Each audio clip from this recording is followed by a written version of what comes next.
원장님은 우리 시청자님의 증상 어떻게 보시나요? 네, 저는 시청자분의 증상이 휴식 시에 오고 그리고 밤에 주무시려고 들어가실 때 누우실 때 오는 통증이 야기된다라고 하는 것이 포인트라고 생각을 합니다.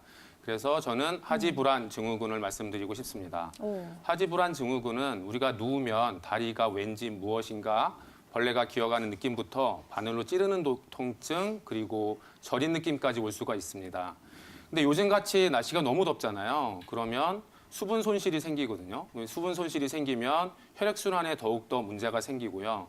그리고 우리 또 요즘에 아까 빅나리 아나운서님도 말씀하셨지만 네. 나트륨 손실이 많잖아요. 이런 것들도 역시 혈액순환에 문제가 되기 때문에 하지불안 증후군이 있으신 분들은 더욱더 고통스러운 날이 될 거라고 생각을 합니다. 근데 이제 하지불안 증후군을 우리가 병원에 가면 어떤 경우는 하지정맥류라든지 이런 다른 구조적인 문제가 없고 원인이 없다고 해서 당신은 좀 신경증적이고 예민해서 그렇다라고 이렇게 얘기를 하는데 이제 그러면 정말 속상하잖아요. 근데 네. 이럴 경우는 스트레스로 인해서 오는 건데 스트레스로 인해서 올 경우에는 머릿속에 이 호르몬 중에 도파민이라고 호르몬이 부족해져서 오시는 거고요. 이 도파민이라는 호르몬이 부족해지는 원인은 철분이 부족해서도 옵니다. 이렇게 되면 우리가 몸에서 느끼는 통증이나 또는 아픈 감각을 더욱더 예민하게 느끼기 때문에 이런 경우는 스트레스 때문에 온다라고 볼 수 있고요. 또 임상에서 두 가지 경우 중에 한 가지는 이제 혈액순환 장애인데요. 하지정맥류도 역시 혈액순환 장애의 원인이기도 하지만 전체적으로 보면 우리 몸에 한방적으로는 어혈이 있어서 혈액순환이 안 되는 경우에 이제 또 하지불안 증후군이 오실 수가 있어요. 그리고 여러 가지 원인 중에 뭐 척추에 압박이 있어서 신경의 압박이 있어서 그래서 또 다리에 또 증상이 오는 경우도 있지만 대부분 이제 척추관절 질환은 척추관절로 가기 때문에 하지불안 증후군은 지금 말씀드린 것처럼 스트레스로 인한 도파민의 부족 그리고 혈액순환 장애, 우리 몸의 어혈 때문에 생기는 혈액순환 장애로 보시면 될 것 같습니다. 네, 하지불안 증후군. 저도 자면서 자는 도중에 이런 느낌을 느껴본 적이 있는데 저는 한두 번에 그쳤기는 했지만 이런 증상이 반복이 된다면 정말 괴로울 것 같거든요. 원장님, 치료가 꼭 필요한 증상일까요? 네, 하지불안 증후군은 요즘같이 더울 때 잠도 못 자는데 다리까지 이렇게 불안하고 통증을 느낀다면 잠을 전혀 못 주무실 거예요. 그러면 피로도가 계속 쌓이고 이후에 일상적인 생활이 불편해질 뿐더러 우리가 면역력이 떨어지고요. 면역력이 떨어지면 모든 병의 근원이 되기 때문에 하지불안 증후군은 가볍게 생각하실 게 아니고 꼭 치료를 하셔야 됩니다. 하지불안 증후군의 치료는 두 가지 원인을 말씀드렸잖아요. 그래서 도파민의 부족, 스트레스로 인한 경우에는 한방에서는 이제 간기 울결이라 그래서 스트레스로 인해서 우리의 간의 기운이 잘 펼쳐지지 않기 때문에 온다고 보는데요. 간이 근육을 주관하거든요. 그리고 간이 또 혈맥을 또 주관합니다. 그래서 간을 풀어주는 처방을 쓰는데 주로 가미소여산을 쓰고요.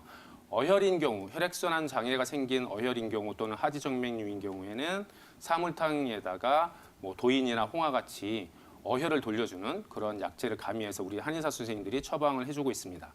그리고 그 외에도 침도 있고요. 그리고 추나도 허리에 문제인 경우는 추나를 할 수도 있고요. 또 뜸도 할 수가 있습니다. 근데 문제는 가장 키포인트가 되는 게 뭐냐면 어혈 약침이 있습니다. 적작약이라든지 모략 또는 유향이라고 하는 한약재로 만든 어혈 약침이 있는데요. 교통사고 환자분들도 통증이 있는 경우에 이 어혈 약침을 맞으시면 정말 효과가 좋고요. 여기에 하지불안 증후군 또는 하지정맥류의 경우에도 어혈 약침을 쓰시면 정말 효과가 좋습니다.